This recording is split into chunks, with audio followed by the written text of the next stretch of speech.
Hello and welcome to Council Recap, where we take the content of City Council meetings and give you the breakdown. I'm Abby Germion. The meeting began with a donation by Councilmember Alex Montero as the president of the Moneta Gardens Incorporated to the Hawthorne Recreation Community Services Department. The check will go towards improving the sound system at the Memorial Center. During the resolution portion of the meeting, the council voted to approve Resolution 8056, proclaiming the month of March as Red Cross Month. The city wants to honor the selfless employees and volunteers of the Red Cross for their efforts. After 138 years since its founding, the Red Cross has been responsible for saving countless lives through blood donation and response to natural disasters, such as hurricanes, earthquakes, and more recently, the wildfires here in California. Next, Resolution 8057 was approved, opposing Senate Bill 330, the Housing Crisis Act of 2019. The bill would limit local cities from imposing restrictions on new high-density developments. The next resolution passed was number 8058, opposing Assembly Bill 5, as it was seen as a job killer by imposing numerous mandates on employers and fails to protect valuable work opportunities for individuals who prefer the flexibility of working as an independent contractor.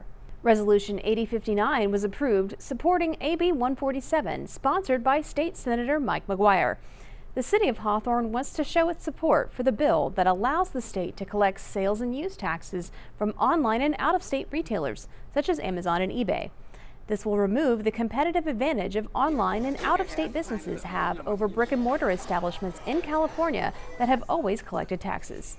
In the ordinance portion of the meeting, Ordinance 2171 was approved, forcing property owners to repair sidewalks in front of or adjacent to their business or residential property, lifting the burden of cost of repairs from the city.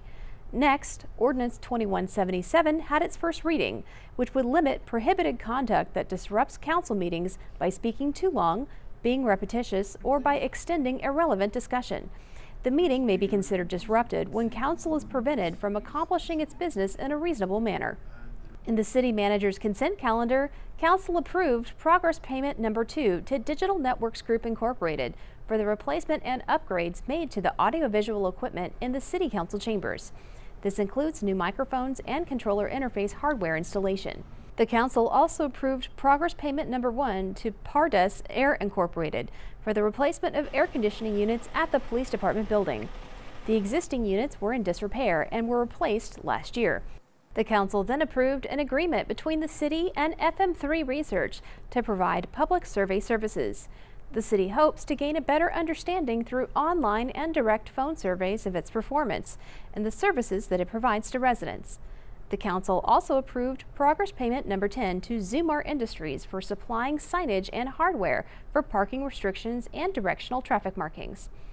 Lastly, in the City Council's discussion and action items, Mayor Pro Tem Olivia Valentine introduced the idea of adopting an ordinance imposing fines, similar to the City of Los Angeles, on building owners who rent out their properties to unlicensed cannabis businesses in the city.